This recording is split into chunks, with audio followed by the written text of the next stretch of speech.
દરેક જીવ પ્રેમ ચાહે છે. પ્રેમ કર્યા વગર કોઈ જીવ રહી શકતો નથી.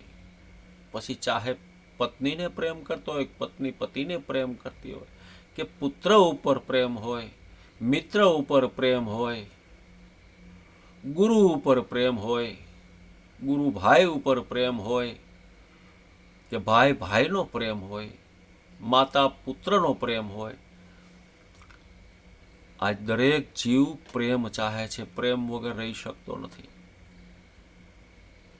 પણ એટલો બધો પ્રેમ ન કરવો કે એ વ્યક્તિ તમારા જીવનમાંથી દૂર વહી જાય તો તમને દુઃખ થાય. રાજા દશરથજીએ અતિશય પ્રેમ રામને કરતા હતા. શું પરિણામ આવ્યું?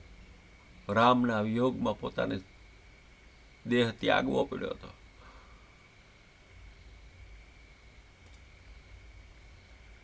જશોદાજી અને નંદરાજા અતિશય પ્રેમ કૃષ્ણને કરતા હતા. શું પરિણામ આવ્યું? 11 વર્ષ પછી કૃષ્ણ મોટા થઈ અને વૈયાજ્ઞા મૂકીને આખી જિંદગી રોઈ રોઈને ગુજારી હતી. એટલો બધો પ્રેમ ન કરવો કે વ્યક્તિ તમારા જીવનમાંથી દૂર થઈ જાય તો તમને જીવન ઉપર નફરત આવી જાય, દુઃખ થાય. આખી જિંદગી રોઈ રોઈ અને નંદરાજા અને જશોદાજીએ કાઢી હતી. ફરીને કૃષ્ણ એને મળવા ગયા જ નથી. માટે એટલો બધો પ્રેમ ન કરવો કે જેથી વ્યક્તિ, કોઈ પણ વ્યક્તિ, પુત્ર હોય, પત્ની હોય, પતિ હોય, ભાઈબંધ હોય, મિત્ર હોય, સેવક હોય, કે તમારા જીવનમાંથી દૂર વહી જાય તો તમને દુઃખ થાય. એટલો બધો પ્રેમ ન કરવો.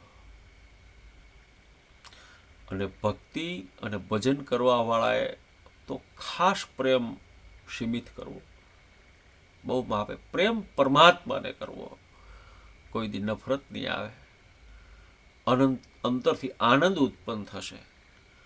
પ્રેમ પરમાત્માને કરવો. બાકી આ જગતમાં બધા જીવ